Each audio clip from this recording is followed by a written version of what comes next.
Hello YouTube. I'm here at a friend's house and I contacted him. I said, man, I'm trying to keep my YouTube channel going. Can I film your Rolexes, your Submariner, and your Sea Dweller side by side and make a video about them?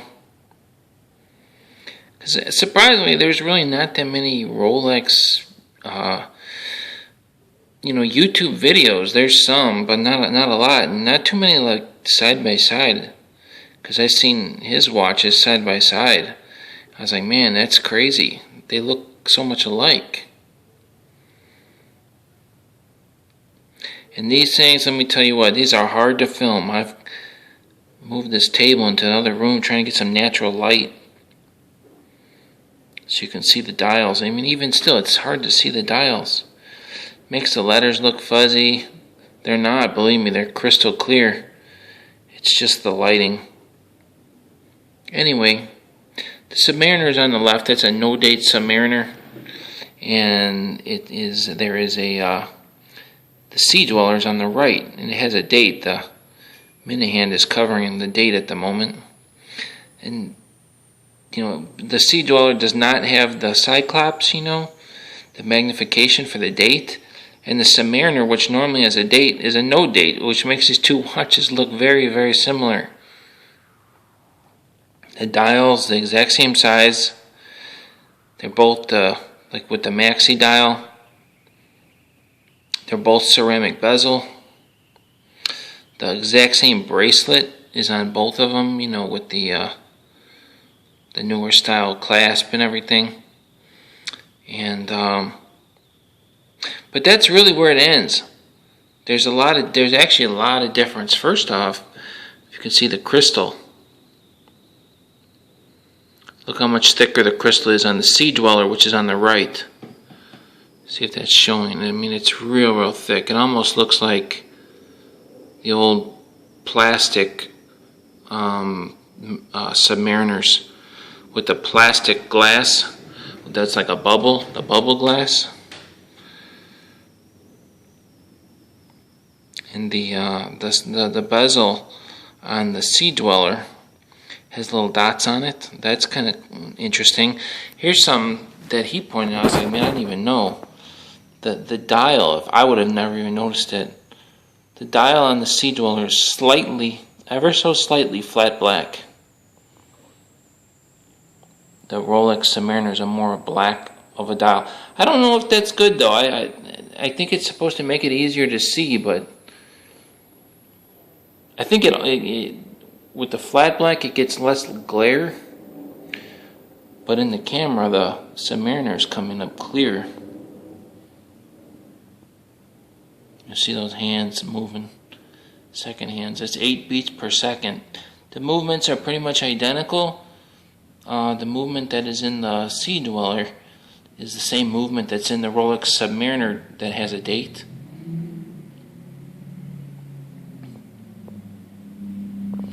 And here's where things are a lot different. Look at the crown guards. Look at both crowns are the same size. Look at the crown guards. The crown is much thicker on the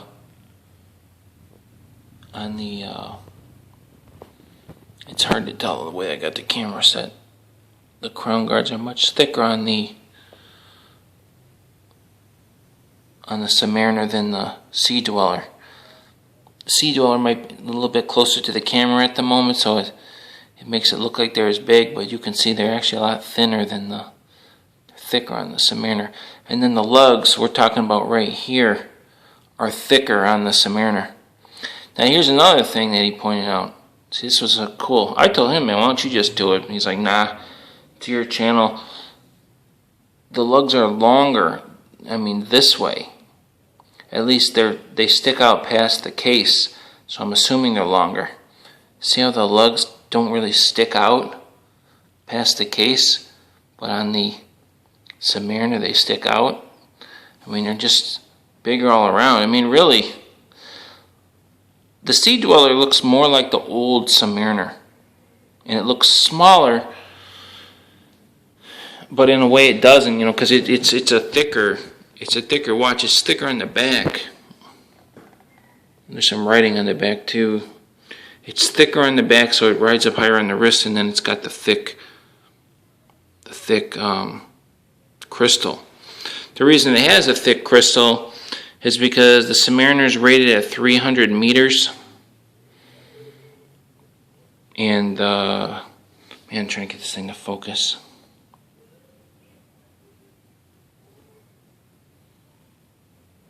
And the Sea Dweller is rated at, the dial says 1220 meters.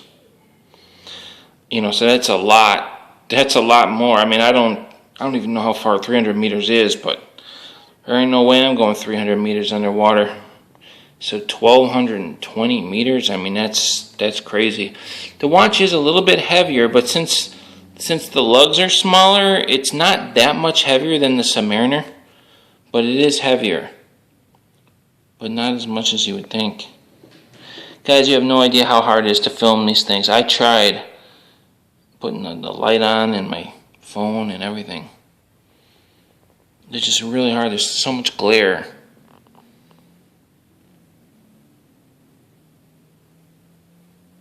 Anyway, that's some differences between the two. I gotta be honest with you. I like the Sea Dweller. Oh, MSRP on the Submariner, $7,500 for the no date Submariner. For the Sea Dweller, oh my goodness, are you sitting down? 10,400 and something MSRP for the Sea Dweller, ceramic. You can get an old one though. You can get an older pre-ceramic Sea Dweller, which pretty much looks the same. Well, actually, I shouldn't say. I don't know. I think they look the same. And this actually has a maxi dial. The older ones don't. This is a maxi dial. So like I said, these two watches are both the newer ones. They're both new models, and they look a lot alike. Lugs are too big on the Submariner, but I tell you what, I see people wearing Submariners a lot, and when they're on someone's wrist, you see it, you know, you don't look at it right from the front. You kind of see it from the side. Man, they look like $1 million whenever I see somebody wearing one. I seen a green Submariner, a guy was wearing one, a green one. Man, did that thing look like $1 million. And it just really did. There's something about them, man. They just really, really are cool. But anyway, I was like, man, let me keep my YouTube channel going. I may do this with some friends' classic cars. Go film their cars. Keep the channel going. Anyway, that is a comparison of two very expensive watches. Man, I need to win the lottery. I'll see you guys later.